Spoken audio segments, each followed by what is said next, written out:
नमस्कार दोस्तों, मैं वैभव राज आपका स्वागत करता हूं तक्षशिला ट्यूटोरियल के ऑनलाइन चैनल पे।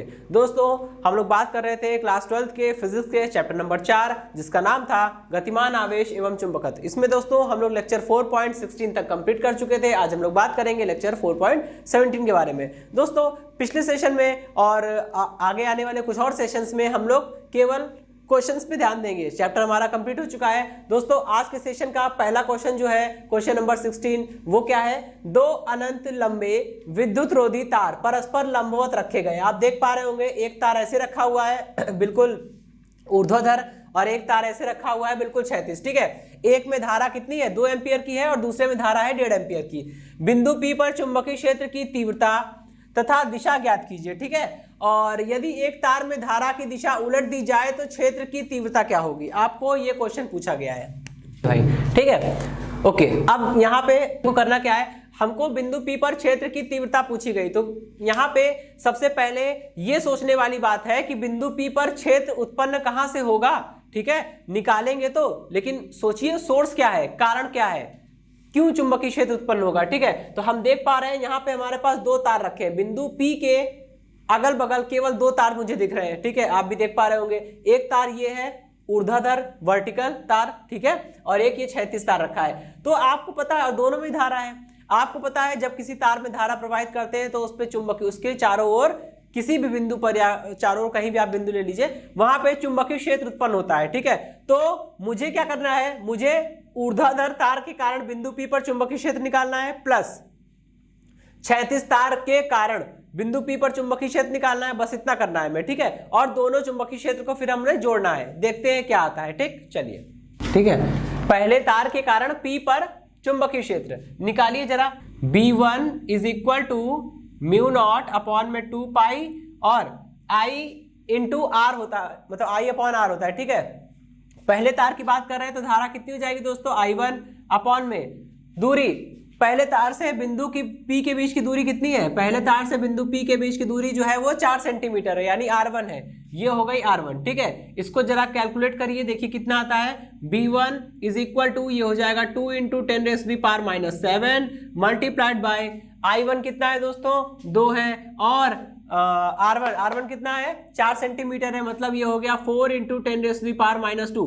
10⁻⁻2 इसलिए लिख रहे हैं क्योंकि ये सेंटीमीटर को मीटर में कन्वर्ट करना पड़ेगा। ठीक है, देखिए 2 2 2 4, 4 से कट जाएगा, कितना आएगा दोस्तों? यहां से आएगा B1 इज इक्वल टू, ये हो जाएगा 10⁻⁻5।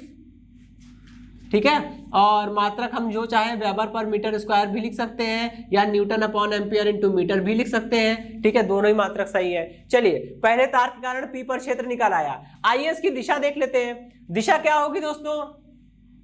दिशा देखिए, दाएं हाथ की हथेली का नियम संख्या 1 लगाएंगे। अंगूठे को रखना है उस दिशा में जिधर धारा प्रवाहित हो रही है। अभी हम पहले तार के बारे में बात कर रहे हैं। पहला तार हमारा बिल्कुल ऊर्ध्वाधर रखा हुआ है, उसमें धारा ऊपर की ओर है, तो अपना अंगूठा ऊपर रख देंगे। उंगलियां उधर होनी चाहिए जिस बिंदु पर चुंबकीय क्षेत्र निकालना है। ठीक है, चुंबकीय क्षेत्र किधर आएगा? अंदर की ओर आएगा, क्रॉस। ठीक है, तो यानी कि B1 की डायरेक्शन जो होगी वो कैसी होगी? क्रॉस होगी। ठीक, चलिए अभी हम निकालते हैं दूसरे तार के कारण। ठीक है, अब पहले तार को भूल जाइए, केवल दूसरे तार को देखिए। ठीक है, तो हम देख पा रहे हैं ये दूसरा तार है। दूसरे तार से R2 दूरी पर एक बिंदु है P, इस बिंदु P पर हमें क्षेत्र निकालना है। ठीक, तो क्या करेंगे? दूसरे तार के कारण P पर चुंबकीय क्षेत्र निकालिए जरा, कितना हो जाएगा? B2 इज इक्वल टू, ये हो जाएगा म्यू नॉट अपॉन में 2 पाई इंटू में I2 अपॉन में R2। ठीक है, ये बात समझ रहे हैं? ओके, अभी देखिए B2 इज इक्वल टू कितना हो जाएगा? ये म्यू नॉट अपॉन 2 पाई, इसकी वैल्यू कितनी हो जाएगी? 2 इंटू 10⁻⁷ मल्टीप्लाइड बाय I2 कितना है? 1.5। ठीक है, ये हो गया 1.5 अपॉन में R2 कितना है? ये 3 है। ठीक है, तो यहाँ पे लिखेंगे, लेकिन दोस्तों सेंटीमीटर है तो उसको मीटर में हम कन्वर्ट कर लेंगे। अब देखिए 1.5 इंटू 2 मल्टीप्लाई होकर 3 आ जाएगा, 3 से 3 कट जाएगा, ये ऊपर पावर चली जाएगी। टोटल कितना आएगा? ये आएगा B2 is equal to 10⁻⁵ weber पर मीटर स्क्वायर। ठीक है दोस्तों, चलिए इतनी बात समझ आ गई। आइए इसकी दिशा निकाल लेते हैं। ठीक है, तो अब हमें क्षैतिज तार के बारे में बात करनी है। तो क्षैतिज तार को देखिए, ऊर्ध्वाधर को भूल जाइए। क्षैतिज तार में धारा किधर है, इधर की ओर है, तो अपने दाएं हाथ का अंगूठा, दाएं हाथ की हथेली को फैलाएंगे, इस प्रकार फैलाएंगे कि सारी उंगलियां अंगूठा दोनों लंबवत हो, 90 डिग्री पे हो, ठीक है। उंगलियों को रखना है धारा की दिशा में और चुंबकीय क्षेत्र किधर आएगा, अंदर की ओर आएगा, यानी कि B2 की डायरेक्शन कैसी होगी, क्रॉस, यानी inward, from outward to inward, ठीक है, बाहर से भीतर की ओर होगी, ठीक है। अब बिंदु P पर कुल क्षेत्र निकालना है तो क्या करेंगे, कुल क्षेत्र निकालना है तो भाई अगर वैसे तो चुंबकीय क्षेत्र वेक्टर है, ठीक है, और हमने पढ़ा हुआ है 11वीं क्लास में कि अगर दो वेक्टर हो या ढेर सारे वेक्टर हो, जितने वेक्टर हो, अगर सारे वेक्टर एक ही डायरेक्शन में है तो उनको जोड़ने का मतलब, उनको परिणामी निकालने का मतलब है उनका सिंपली आप उनको जोड़ दीजिए, ठीक है, अगर सारे वेक्टर एक ही डायरेक्शन में है तब। यहां भी कुछ ऐसा ही हो रहा है भाई, पहले तार के कारण चुंबकीय क्षेत्र बाहर से भीतर की ओर है, कागज के तल के लंबवत, बाहर से भीतर की ओर। दूसरे तार के कारण चुंबकीय क्षेत्र भी कागज के तल के लंबवत, बाहर से भीतर की ओर है। जब दोनों चुंबकीय क्षेत्र एक ही दिशा में है तो दोनों को आप सिंपली उसको ऐड कर सकते हैं। तो बिंदु P पर कुल क्षेत्र निकालना है तो क्या कैसे निकालेंगे, B = B1 + B2, ठीक है। आप इसको जरा ऐड करिए, कितना हो जाएगा, B = ये हो जाएगा 10⁻⁻5 प्लस 10⁻�5, इसको आप ऐड कर लीजिए। ऐड करने पर कितना आएगा, ये ऐड करने पे आ जाएगा 2 टाइम्स 2 × 10⁻⁵। अरे भाई इतनी बात समझ में आ गई। अच्छा, तो आधा क्वेश्चन तो हो गया है। अब बोल रहे यदि एक तार में धारा की दिशा उलट दी जाए, मतलब रिवर्स कर दी जाए, तो क्षेत्र की तीव्रता क्या होगी। आइए देखते हैं, बस थोड़ा सा चेंज करना पड़ेगा। मान लीजिए दो तार में से किसी भी एक तार में धारा की दिशा को पलट दीजिए। मान लीजिए मैंने क्या किया, मैंने I2 में धारा को चेंज कर दिया। पहले करंट बाहर की ओर जा रही थी, अब करंट बाहर से भीतर की ओर, इधर अंदर की ओर आ रही है, ठीक है। चलिए तब क्या होगा, सारी कैलकुलेशन सेम रहेगी। भाई जरा आप सोचिए, पहले तार में तो धारा जो I1 है उसको तो हमने चेंज किया नहीं, ना उसका मान चेंज किया है ना उसकी दिशा चेंज की है। तो पहले तार के कारण बिंदु P पर चुंबकीय क्षेत्र वही आएगा जो पहले आ रहा था, यानी कि 10⁻⁵ वेबर/मीटर², ठीक है। ओके, अब दूसरे तार को देखिए। भाई दूसरे तार में भी धारा को परिवर्तित नहीं किया गया है, केवल उसकी दिशा चेंज कर दी गई है। जब दूसरे तार में धारा की दिशा को हमने चेंज कर दिया है तो धारा की दिशा को चेंज करने पर क्या बिंदु P पर जो चुंबकीय क्षेत्र उत्पन्न होगा उसका मान बदलेगा, कतई नहीं, मान नहीं बदलेगा। यानी मान अभी भी V2 का उतना ही आएगा जितना पहले आ रहा था, लेकिन चेंज क्या हो जाएगा, धारा की दिशा को पलट देने पर देखिए केवल दूसरे तार के कारण बिंदु P पर जो चुंबकीय क्षेत्र उत्पन्न हो रहा था उस चुंबकीय क्षेत्र की दिशा बदल जाएगी, ठीक है। इस बात को समझ रहे हैं। चलिए भाई दूसरे तार में धारा की दिशा अंदर की ओर है तो अंगूठा अपना अंदर की ओर रखेंगे, ठीक है। उंगलियां उधर होनी चाहिए जिधर चुंबकीय क्षेत्र हमको निकालना है। देखिए धारा अंदर की ओर है, चुंबकीय क्षेत्र में बिंदु P पर निकालना है, बाहर की ओर आएगा, तो ये कैसा है, डॉट, मतलब कि भीतर से बाहर की ओर आएगा, ठीक है। चुंबकीय क्षेत्र भीतर से बाहर की ओर होगा। चलिए तो बस चेंज इतना होना है कि यहां डॉट हो जाएगा, ठीक है, यहां पे डॉट हो जाएगा। अच्छा अब देखिए पहले तार के कारण P पर जो चुंबकीय क्षेत्र आ रहा है वो बाहर से भीतर है, ठीक है। दूसरे तार के कारण जो चुंबकीय क्षेत्र आ रहा है वो भीतर से बाहर है, ठीक है। दोनों ही अपोजिट डायरेक्शन में है और दोनों ही वेक्टर है, क्योंकि चुंबकीय क्षेत्र वेक्टर होता है। अब यहाँ पे 11वीं क्लास वाला जो हमने पढ़ा था कॉन्सेप्ट लगाइए कि अगर वेक्टर का परिणामी निकालना है, सदिशों का परिणामी निकालना है, और अगर सदिश विपरीत है तो ज्यादा वाले में से कम वाले को घटाइए। लेकिन दोस्तों यहाँ B1 B2 दो वेक्टर का दोनों का ही मान बराबर है, कोई बड़ा नहीं कोई छोटा नहीं, किसी में से किसी को घटाइए, लेकिन जैसे ही आप घटाएंगे तो शून्य आ जाएगा। यानी कि बोल रहे हैं जो यदि एक तार में धारा की दिशा उलट दी जाए तो क्षेत्र की तीव्रता क्या होगी। अगर धारा की दिशा आपने पलटी तो क्षेत्र चुंबकीय क्षेत्र की मान है, चुंबकीय क्षेत्र का जो मान है वो 0 हो जाएगा, ठीक है। ओके, तो ये क्वेश्चन समाप्त होता है। अब हम लोग बढ़ेंगे अपने अगले क्वेश्चन की ओर। ओके दोस्तों, अब हम लोग बात करेंगे अपने नेक्स्ट क्वेश्चन के बारे में। देखिए क्वेश्चन नंबर 17 में क्या बोल रहे हैं, एक इलेक्ट्रॉन 300 वोल्ट के विभवांतर द्वारा त्वरित होकर एक लंबे सीधे तार, ये है लंबा सीधा तार, ठीक है, इस लंबे सीधे तार से 4 mm यानी 4 मिलीमीटर की दूरी पर गतिमान है। 4 मिलीमीटर की दूरी पर कोई एक पॉइंट है P, इस पॉइंट P पे कोई एक इलेक्ट्रॉन है, वो इलेक्ट्रॉन 300 वोल्ट विभवांतर से त्वरित होकर भाग रहा है और किसी क्षण वो तार से केवल 4 mm की दूरी पर स्थित है, ठीक है। अब वो तार के 4 mm की दूरी पर स्थित है। अब मुझे करना क्या है, मुझे इस इलेक्ट्रॉन पे लगने वाला बल निकालना है। यदि तार में 5 एम्पीयर की धारा प्रवाहित की जाए तो इलेक्ट्रॉन पर लगने वाला बल क्या होगा, हमें ये निकालना है। ठीक, अच्छा, इलेक्ट्रॉन पे लगने वाला बल निकालने के लिए, यानी इलेक्ट्रॉन पे लगने वाले चुंबकीय बल निकालने के लिए सबसे पहले हमें क्या निकालना पड़ेगा, हमें ये निकालना पड़ेगा कि इलेक्ट्रॉन का वेग क्या होगा। क्योंकि समझिए जरा, ठीक है, इलेक्ट्रॉन पे लगने वाले लॉरेंज बल का मान क्या होता है, q v b sine theta. किसी भी, आप समझ रहे हैं, किसी भी चुंबकीय क्षेत्र में किसी आवेश पर गतिमान कण पर, ठीक है, किसी भी चुंबकीय क्षेत्र के भीतर आवेशित गतिमान कण पर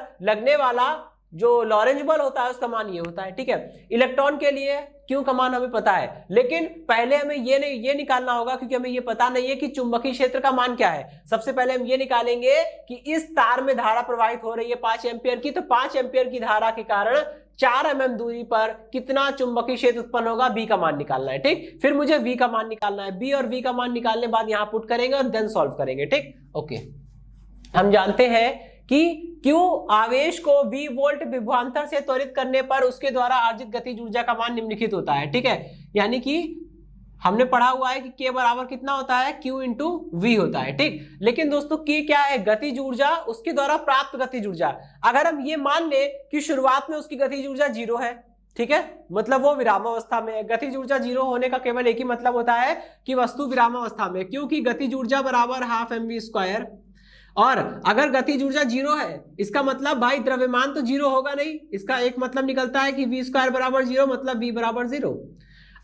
किसी भी वस्तु की गतिज ऊर्जा अगर 0 है तो वो वस्तु स्थिर अवस्था में होगी। मान लीजिए अगर कोई वस्तु शुरुआत में स्थिर अवस्था में है, वेग 0 है, तो उसकी गतिज ऊर्जा 0 होगी। बाद में जब उसे त्वरित किया गया, वो भागने लगी, वो चलने लगी वस्तु, तो जब वो वस्तु चलने लगेगी, जब वो वस्तु गति करने लगेगी, तब उसके पास कुछ ना कुछ वेग आ गया होगा। यानी पहले उसकी गतिज ऊर्जा 0 थी क्योंकि वो रुका हुआ था, लेकिन अब वो चल रहा है, अब उसकी गतिज ऊर्जा 0 नहीं है। तो वही कह रहे हैं, अगर मान लीजिए उसके द्वारा प्राप्त गतिज ऊर्जा k है, मतलब k को हम लोग लिख सकते हैं हाफ mv²। ठीक है, जहां पे v क्या है, उसका वेग है, हाफ mv² बराबर q इंटू वी है। तो यहां से जरा इसका मान निकालिए, v का मान निकालिए दोस्तों, कितना आएगा, यहां से v बराबर अंडर रूट में ये हो जाएगा 2 into q into v upon में m।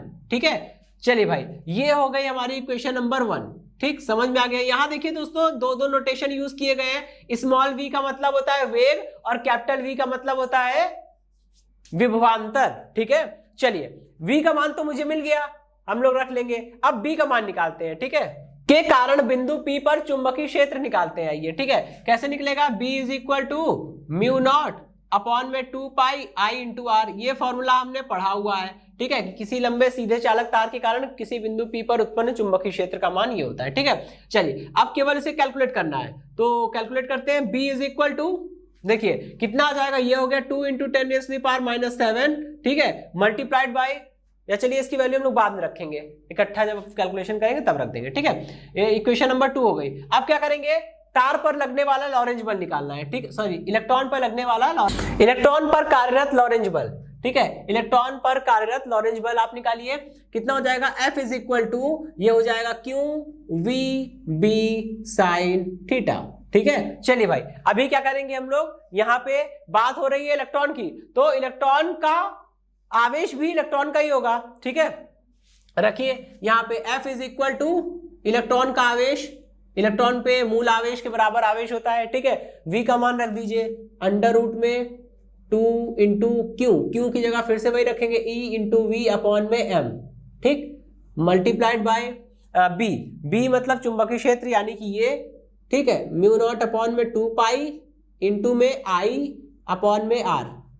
ठीक, चलिए सब कुछ हो गया। और यहाँ पे साइन थीटा, भाई थीटा क्या होता है, थीटा होता है वेग और चुंबकीय क्षेत्र के बीच का कोण। देखिए दोस्तों, इलेक्ट्रॉन इसी तल में गति कर रहा है। ठीक है, इलेक्ट्रॉन जो है वो बोर्ड के तल में गति कर रहा है। ठीक, अच्छा, और चुंबकीय क्षेत्र की जरा दिशा निकाल लीजिए। चुंबकीय क्षेत्र की दिशा क्या आएगी, अगर मेरा अंगूठा धारा की दिशा में है, उंगलियां उधर है जिधर चुंबकीय क्षेत्र निकालना है, तो धक्का देने की दिशा में चुंबकीय क्षेत्र होगा। चुंबकीय क्षेत्र बाहर से भीतर की ओर है, चुंबकीय क्षेत्र बाहर से भीतर की ओर है, यानी चुंबकीय क्षेत्र यहाँ पर क्रॉस है। जब चुंबकीय क्षेत्र क्रॉस है और हमारा इलेक्ट्रॉन इस बोर्ड पर चल रहा है, जब बोर्ड पर चलेगा तो वेग होगा बोर्ड के अलोंग, और चुंबकीय क्षेत्रों का अंदर वेग है ऊपर या नीचे, जहां भी होगा इसी तल में होगा और चुंबकीय क्षेत्र अंदर की ओर है, तो क्या आएगा, एंगल कितना बन रहा है, 90 का एंगल बन रहा है। जब एंगल 90 बनेगा तो यहां रख देंगे हम लोग साइन 90, ठीक है। ओके, यहां से F इज इक्वल टू कितना आएगा, कैलकुलेट करिए जरा। F इज इक्वल टू सारी वैल्यू रखते हैं यहाँ पे, ये हो जाएगा 1.6 into 10 raise to the power, यहां लिख देता हूं, ठीक है। F is equal to small E की value 1.6 into 10 raise to the power -19, ठीक है। फिर अंडर रूट के अंदर देखिए क्या क्या लिखना है, अंडर रूट के अंदर 2, फिर ई वही वैल्यू रखनी है, मूल आवेश 1.6 into 10 raise to the power -19, ठीक है। फिर कह रहा है वी मतलब वोल्ट, यानी वो विभवांतर जिसके बारे में हम बात कर रहे थे अभी, ठीक है। चलिए, तो करना क्या है, 100 वोल्ट है तो यहाँ 300 लिख दिया। अपॉन में देखिए दोस्तों m लिखा है, m मतलब द्रव्यमान, बात हो रही है इलेक्ट्रॉन की, तो द्रव्यमान भी किसका होगा, इलेक्ट्रॉन का। और इलेक्ट्रॉन का द्रव्यमान याद कर लीजिए 9.11 गुणे 10 की घात -31 होता है, ठीक है।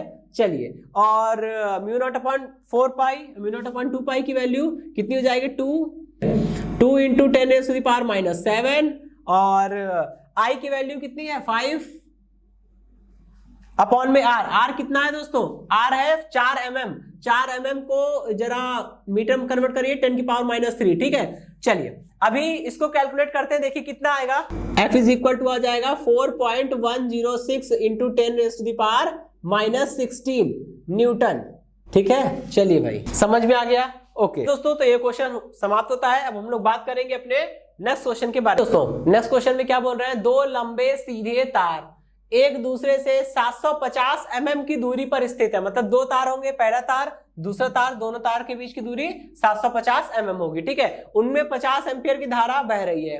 एक तार पर दूसरे में बहने वाली धारा के कारण चुंबकीय क्षेत्र निकालिए, ठीक है।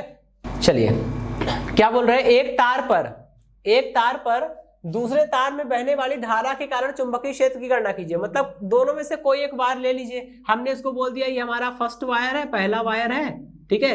ये हमारा फर्स्ट वायर हो गया और ये हमारा सेकंड वायर हो गया। चलिए भाई, ठीक है, फर्स्ट वायर सेकंड वायर। अब मुझे करना क्या है, एक तार पर दूसरे में बहने वाली धारा के कारण चुंबकीय क्षेत्र निकालना है। पहले वाले तार पर चुंबकीय क्षेत्र निकालना है और दूसरे में बहने वाली धारा के कारण निकालना है, ठीक है। तो चलिए, अभी फर्स्ट वाले वायर पर चुंबकीय क्षेत्र निकालना है, तो फर्स्ट वाले को छोड़ दीजिए, हमें दूसरे के कारण निकालना है कि दूसरा तार पहले तार पर कितना चुंबकीय क्षेत्र लगाएगा, ये निकालना है, ठीक है। तो पहले तार में धारा जो है उसको देखिए, पहले तार को मतलब दूसरे तार को देखिए और पहले तार को भूल जाइए, क्योंकि दूसरे तार के कारण पहले तार के निकट चुंबकीय क्षेत्र निकालना है, ठीक। कारण पहले तार के निकट चुंबकीय क्षेत्र निकालिए जरा, B2, दूसरे तार के कारण चुंबकीय क्षेत्र है तो B2, ठीक है। दूसरे तार के लिए सब कुछ हम लोग 2 लेंगे, इसलिए दूसरे तार में करंट ले लेंगे I2, तो ये μ0/2 पाई हो गया। दूसरे तार में धारा, भाई जिस तार के कारण चुंबकीय क्षेत्र निकालते हैं धारा भी उसी तार की लेते हैं हम लोग, तो हम लोग दूसरे तार के कारण चुंबकीय क्षेत्र निकाल रहे हैं तो धारा भी हम लोग दूसरे तार में ही जो बह रही है वो लेंगे, ठीक है। I2 अपॉन में, भाई अब ये सोचिए, दूसरे तार जिसके कारण हम चुंबकीय क्षेत्र निकाल रहे हैं, दूसरे तार से कितनी दूरी पर पहला तार रखा है, दूसरे तार से 750 mm की दूरी पर दूसरा तार रखा है, तो ये हो गया R, ठीक है। कैलकुलेट करिए जरा इसको, तो B2 इज इक्वल टू कितना हो जाएगा, 2 into 10 raise to the power -7 multiplied by I2 कितना है, I2 है 50 एम्पियर, 50 अपॉन में R कितना है 750, ठीक है। और दोस्तों मिलीमीटर मतलब mm 10 raise to the power -3, ठीक है। चलिए, अब इसको कैलकुलेट किया जाए, 0 से 0 जाएगा और ये जाएगा 15, ठीक। इसको जरा कैलकुलेट करते हैं, कितना हो गया ये, B2 is equal to 2/50 into 10 raise to the power -4, ठीक। इसको कैलकुलेट करेंगे कितना आएगा, देखिए B2 is equal to 1.33 into 10 raise to the power -5, ठीक है। और न्यूटन पर एम्पियर इंटू मीटर, ठीक है। इतनी बात समझ में आ गई। चलिए भाई, ये चीज तो हो गई। अब हम लोग बात करते हैं सेकंड वाले पार्ट की। अभी तक हम बात कर रहे थे फर्स्ट वाले पार्ट की, अब बात करेंगे हम लोग सेकंड वाले पार्ट की, ठीक है। तो आइए देखिए सेकंड वाले पार्ट में क्या हो रहा है, दूसरे तार की 300 सेंटीमीटर लंबाई पर कितना बल लगेगा। भाई दूसरे तार की बात कर रहे हैं तो दूसरे तार पर हमें दूसरे तार पर लगने वाला बल निकालना है। आपको पता है, पढ़ाया गया है कि अगर दो तार एक दूसरे के समांतर रखे हो, दोनों तार सीधे हैं, और अगर दोनों तारों में धारा प्रवाहित हो रही है एक ही दिशा में, जैसे यहां पे हो रही है, देखिए ये भी, इसमें भी धारा ऊपर की ओर है, इसमें भी धारा नीचे से ऊपर की ओर है। अगर दो समांतर तार एक दूसरे के बराबर सामने सामने रखे हैं, दोनों में धाराएं समान दिशा में प्रवाहित हो रही है, तो वो दोनों तार एक दूसरे को आकर्षित करते हैं। इसका जस्ट उल्टा, अगर मान लीजिए धारा की दिशा विपरीत हो, एक में धारा ऊपर एक में धारा नीचे, या उल्टा, एक इसमें पहले वाले में धारा ऊपर दूसरे वाले में नीचे, तो वो दोनों एक दूसरे को प्रतिकर्षित करेंगे, यहाँ पे एक दूसरे को आकर्षित ही करेंगे। ठीक है, तो दोनों के मध्य जो बल कार्य करता है, ठीक है, चाहे वो आकर्षण का हो चाहे प्रतिकर्षण का हो, वो जो बल कार्य करता है दोनों के बीच में, उसका फॉर्मूला आपको पता होगा। ठीक, अब हमको वही लगाना है। दो सीधे समांतर चालक तारों के मध्य कार्यरत लॉरेंज बल कितना हो जाएगा, F इज इक्वल टू, ये हो जाएगा म्यू नॉट अपॉन में 2 पाई इंटू में I1 इंटू में I2 डिवाइडेड बाय R। ठीक है, चलिए, और इंटू में L भी होता है दोस्तों। ठीक है, और इसको जरा कैलकुलेट करते हैं। ठीक, F का मान निकालना है, म्यू नॉट अपॉन 2 पाई की value 2 into 10⁻⁻7 multiplied by I1 I2 कितना है 50 और 50। ठीक है, तो 50 इंटू 50 डिवाइडेड बाय 750 mm है ना, 750 mm को डायरेक्ट कन्वर्ट कर देते हैं 10⁻³ मीटर में आ गया। अब ठीक है, और L दोस्तों 300 सेंटीमीटर लंबाई पे, तार की 300 सेंटीमीटर लंबाई पर कितना बल लगेगा हमें वो जानना है। तो दोस्तों कैपिटल L यहाँ पे जो लिखा है वो क्या होता है, वो तार की लंबाई होती है, तार की वो लंबाई होती है जितनी लंबाई पर हमें बल निकालना है। हमें तार की 300 मीटर लंबाई पर, 300 सेंटीमीटर लंबाई पर बल निकालना है, तो 300 इंटू 10⁻² हो जाएगा। ठीक है, इसको कैलकुलेट करिए।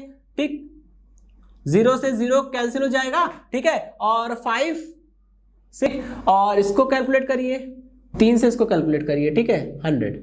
अब इसको सॉल्व कर लेते हैं हम लोग। तो सॉल्व करने पर कितना आएगा दोस्तों, करने पे आएगा 2 इंटू 10⁻³ न्यूटन। ठीक, तो ये हो गया आपका जवाब। ओके दोस्तों, तो इसी के साथ ये क्वेश्चन तो समाप्त होता है। अब हम लोग बढ़ेंगे अपने नेक्स्ट क्वेश्चन की ओर। दोस्तों नेक्स्ट क्वेश्चन में क्या बोल रहे हैं, दो लंबे समांतर तार वायु में 16 सेंटीमीटर की दूरी पर है। ठीक है, जैसे आपको दिख रहा है, ये पहला वायर है, फर्स्ट वायर, ये दूसरा वायर है, सेकंड वायर। दोनों वायर एक दूसरे से 16 सेंटीमीटर की दूरी पर स्थित है।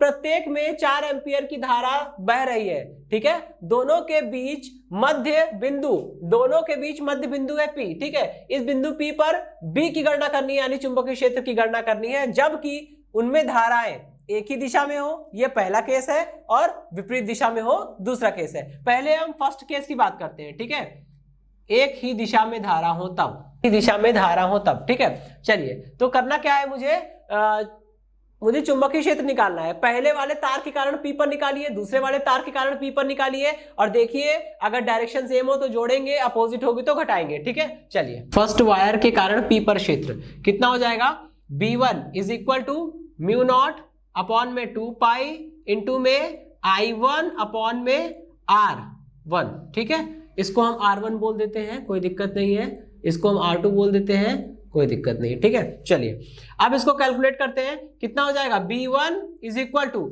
ये हो जाएगा 2 इंटू 10⁻⁷ मल्टीप्लाइड बाय I1 मतलब पहले तार में धारा कितनी है, 4 एम्पियर की है, और अपॉन में R1 कितना है, 8 सेंटीमीटर, 8 इंटू 10⁻²। इसको कैलकुलेट कर लेता हूं, और कितना आ जाएगा ये, B1 इज इक्वल टू 10⁻5 और वेबर पर मीटर स्क्वायर। ठीक है, चलिए अब डायरेक्शन भी निकाल लेते हैं तुरंत। भाई अगर दोनों में दिशा, अगर एक ही दिशा, मतलब दोनों में धारा अगर एक ही दिशा में होगी, सपोज करिए हम लोग पहला वाला केस देख रहे हैं ना, मान लीजिए दोनों में धाराएं ऊपर की ओर है, बस एक दिशा में होनी चाहिए। इसका मतलब ये नहीं है कि ऊपर ही होगी, आपकी इच्छा, आप चाहो तो पहले वाला केस हम लोग पढ़ रहे हैं ना, और पहले वाले केस में कह रहा है कि धारा एक ही दिशा में हो, तब एक ही दिशा में रखनी है। अगर पहले वाले तार में धारा ऊपर की ओर रखी है तो दूसरे वाले में भी ऊपर की ओर ही रखना पड़ेगा, क्योंकि नीचे की ओर कर देंगे दूसरे वाले में तो अपोजिट हो जाएगा। ठीक है, अपोजिट नहीं करना है। अच्छा, अब मैंने दोनों में धारा ऊपर की ओर दिखाई है, आपकी इच्छा, अगर आप चाहो तो दोनों में धारा नीचे की ओर दिखा दीजिए। पहले वाले तार में धारा ऊपर से नीचे आ रही है, कोई दिक्कत नहीं, दूसरे वाले तार में भी धारा ऊपर से नीचे आ रही, तभी तो दोनों धाराएं एक ही दिशा में होंगी, हमको वही तो चाहिए ना, बस। ठीक है, चलिए अब ये हो गया। अब फर्स्ट सेकंड वायर के कारण हम लोग बात करें। सेकंड वायर के कारण P पर क्षेत्र P2 is equal to mu naught upon में 2 पाई इंटू में I2 अपॉन में R2। चलिए कैलकुलेट करता हूं कितना आएगा देखते हैं। ये आएगा B2 is equal to 2 into 10⁻⁻7 multiplied by I2 कितना है भाई 4, और ये डिस्टेंस कितनी है 8 इंटू 10⁻⁻2। कैलकुलेट कीजिए कितना आ जाएगा, B2 is equal to 10⁻⁻5 weber पर मीटर स्क्वायर। वेबर पर मीटर स्क्वायर इसका अंकीय मात्रक होता है, दूसरा होता है newton upon ampere into metre. आप कुछ भी लिख सकते हैं, मात्रक तो कई है, ठीक है। अब देखिए पहले वाले तार के कारण अगर धारा ऊपर की ओर है तो पहले वाले तार के कारण चुंबकीय क्षेत्र किधर आएगा, अंदर की ओर, यानी B1 की डायरेक्शन कैसी हो जाएगी, क्रॉस हो जाएगी। और सेकंड वाले तार के कारण, सेकंड वायर के कारण बिंदु P पर जो क्षेत्र आएगा वो बाहर की ओर आएगा, मतलब उसकी डायरेक्शन हो जाएगी डॉट। अब देखिए P पर कुल क्षेत्र निकालना है, B1 B2 दोनों अपोजिटली डायरेक्टेड है। अपोजिटली डायरेक्टेड होने का मतलब ये है कि B1 अंदर की ओर आ रहा है और B2 देखिए बाहर की ओर आ रहा है, दोनों 180 के है। B1 अंदर है, B2 बाहर है, दोनों के बीच में 180 का एंगल है। और जब दो वेक्टर अपोजिट होते हैं तो उनका परिणामी निकालने का मतलब है ज्यादा वाले में से कम वाले को घटाइए, और दोनों का परिणामी जो आएगा वो ज्यादा वाले वेक्टर, ज्यादा मान वाले वेक्टर की दिशा में ही परिणामी उसका आएगा, ठीक है। चलिए बिंदु P पर कुल चुंबकीय क्षेत्र जरा निकालिए, इसको कितना आएगा, B is equal to B2 minus B1। जरा इसको कैलकुलेट किया जाए, देखिए कैलकुलेट करने पर कितना आएगा, ये आ जाएगा B is equal to 10⁻⁻5 minus 10⁻⁻5, और ये कैलकुलेट करने पर कितना आ गया दोस्तों, B इज इक्वल टू 0 आ गया, ठीक है। यानी कि चुंबकीय क्षेत्र होगा ही नहीं बीच में, ठीक है। अगर दोनों में धारा एक ही दिशा में होगी तो बीच वाले पॉइंट पर चुंबकीय क्षेत्र होगा ही नहीं, 0 आ रहा है, ठीक है। ओके, अब हम लोग सेकंड वाला केस कंसीडर करें। विपरीत दिशा में धारा हो तब क्या होगा, मान लीजिए एक में धारा ऊपर की ओर है और दूसरे वाले तार में हमने धारा कर दी नीचे की ओर। जब दूसरे वाले तार में धारा करेंगे नीचे की ओर तो देखिए धारा अपोजिट हो गई ना, एक में ऊपर की ओर दूसरे में नीचे की ओर। इस केस में क्या होगा, पहले फर्स्ट वायर के कारण P पर क्षेत्र कितना हो जाएगा, B1 is equal to μ0 upon में 2 पाई इंटू में I1 अपॉन में R1, ठीक है। इक्वल मतलब क्या मिलेगा, B1 इक्वल ये हो जाएगा 2 इंटू 10⁻⁻7 मल्टीप्लाइड बाय I1 कितना है 4 अपॉन में R1 कितना है 8 इंटू 10⁻⁻2। सॉल्व करिए कितना आएगा, ये B1 is equal to 10⁻⁵ newton upon में एम्पियर इंटू मीटर। चलिए भाई इतनी बात समझ में आ गई। अच्छा ये B1 तो हमें पता चल गया, ठीक है। और इसकी डायरेक्शन निकाल लेते हैं भाई। पहले तार के कारण P पर क्षेत्र जो आ रहा है वो अंदर की ओर आएगा, ठीक है, यानी क्रॉस। अब हम सेकंड वाले वायर के बारे में बात करेंगे। वायर के कारण P पर क्षेत्र निकालना है, कितना हो जाएगा दोस्तों, ये हो जाएगा B2 इक्वल μ0 अपॉन में 2 पाई इंटू में I2 डिवाइडेड बाय R2, ठीक है। ये कितना आ गया, ये आ गया B2 is equal two into 10⁻⁻7 multiplied by 4 upon में 8 इंटू 10⁻⁻2। कैलकुलेट कीजिए कितना आ गया, ये पूरा आ जाएगा B2 equal 10⁻⁻5 newton upon ampere into metre. चलिए ये हो गया।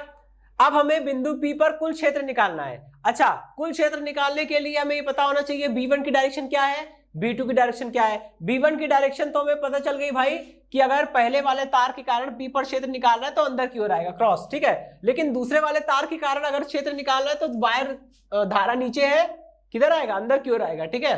तो वो भी, ये भी कितना हो जाएगा, ये भी हो जाएगा क्रॉस। चलिए अब बिंदु P पर कुल क्षेत्र निकालना है, बिंदु P पर कुल क्षेत्र, ठीक। चलिए कितना हो जाएगा, B is equal to B1 plus B2। यहां देखिए दोनों एक ही डायरेक्शन में है। जब दोनों चुंबकीय क्षेत्र एक ही दिशा में होते हैं तो हमें उन्हें जोड़ना पड़ता है।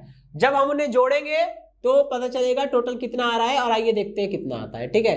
10⁻⁻5 प्लस 10⁻⁻5 ये कितना आ जाएगा, ये आ जाएगा आपका इज इक्वल टू 2 इंटू 10⁻⁻5, और मात्रक क्या हो जाएगा, वेबर पर मीटर स्क्वायर या newton upon ampere into metre, ठीक है। चलिए तो ये है इसका जवाब, ठीक है दोस्तों। नेक्स्ट क्वेश्चन में क्या बोल रहे हैं, दो लंबे समांतर तार परस्पर 4 सेंटीमीटर की दूरी पर है, ठीक है। उनमें धाराएं क्रमशः कितनी है, I और 3I, ठीक है। दो तार है P और Q, पहले वाले तार में धारा I है और दूसरे वाले तार में, तार Q में धारा कितनी है, 3I है। ठीक है, एक ही दिशा में बह रही है धारा। चलिए भाई, दोनों के कारण उत्पन्न चुंबकीय क्षेत्र कहां पर शून्य होगा, अब मुझे ये निकालना है। इतना तो दोस्तों हम देख ही चुके हैं इसके जस्ट प्रीवियस, इसके पहले वाले क्वेश्चन में हमने यही किया था।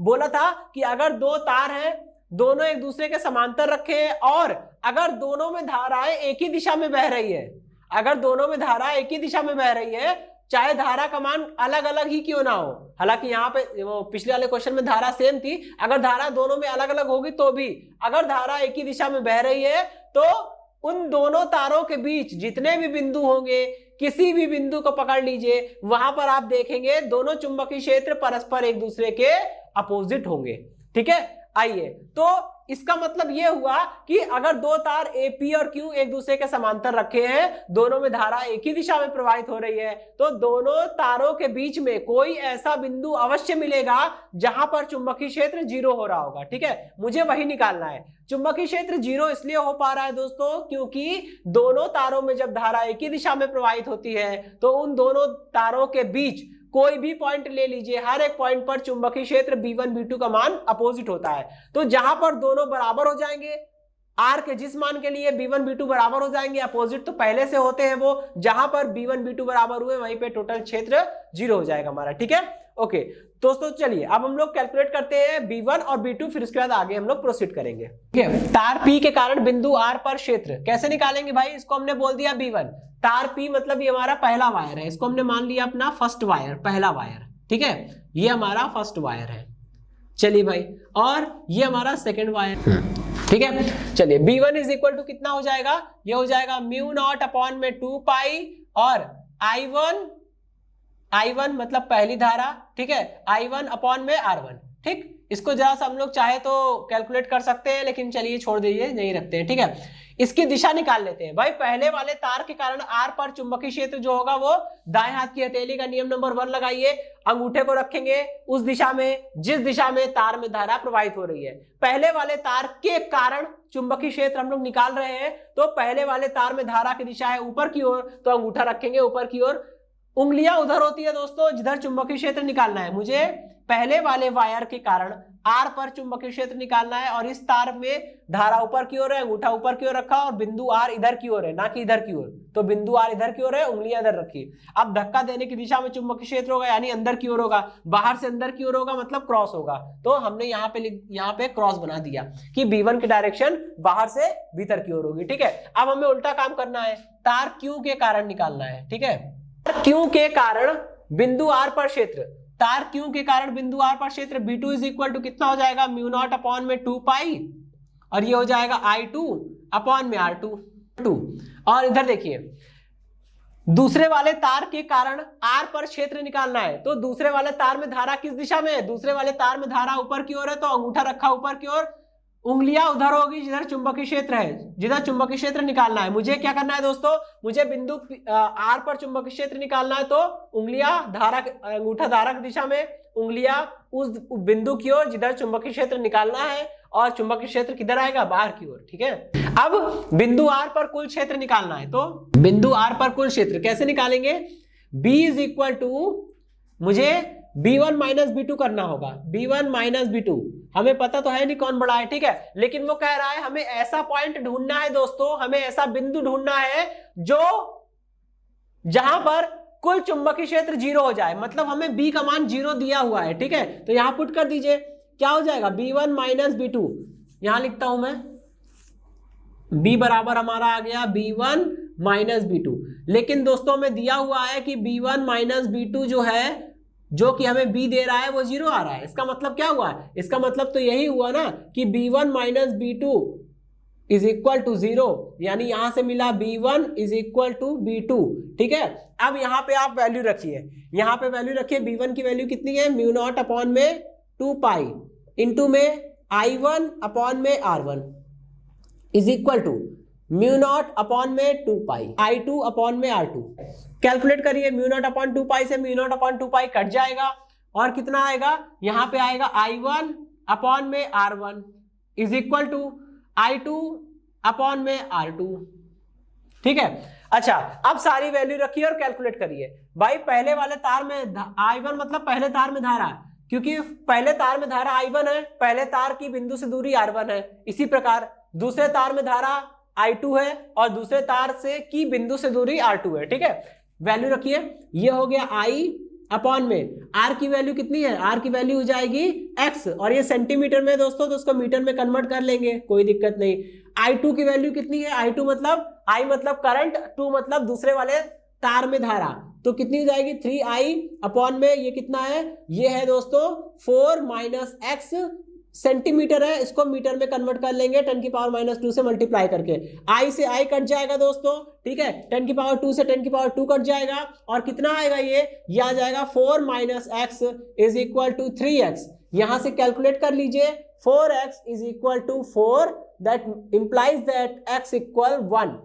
ठीक है, और दोस्तों x इक्वल 1 आ गया। हमने x की यूनिट क्या ली थी, x हमने सेंटीमीटर माना हुआ था ना, तो यानी ये क्या निकला है, ये बिंदु R हमने माना था शुरुआत में कि बिंदु R वो बिंदु है जहां पर चुंबकीय क्षेत्र 0 होगा, और इस बिंदु की पहले वाले तार से दूरी x सेंटीमीटर है। x का मान 1 आ गया, इसका मतलब कि तार P से x से दोनों तारों के बीच तार P से 1 सेंटीमीटर की दूरी पर स्थित किसी बिंदु R पर कुल चुंबकीय क्षेत्र 0 होगा। एक बार फिर सुन लीजिए, हम ऐसा कह सकते हैं, निष्कर्ष के तौर पे लिखेंगे, अतः दोनों तारों के बीच तार P से 1 सेंटीमीटर, क्योंकि x सेंटीमीटर माना था, x का मान 1 आ गया, ठीक है, 1 सेंटीमीटर, तार P से 1 सेंटीमीटर की दूरी पर स्थित किसी बिंदु R पर चुंबकीय क्षेत्र का मान 0 होगा। ठीक है, ओके दोस्तों, तो इसी के साथ ये सेशन समाप्त होता है। इस सेशन से जुड़े नोट्स प्राप्त करने के लिए डिस्क्रिप्शन में दिए गए लिंक पर जाके क्लिक कीजिए। ओके दोस्तों, तो आज के सेशन में इतना ही, मिलता हूं नेक्स्ट सेशन में, धन्यवाद।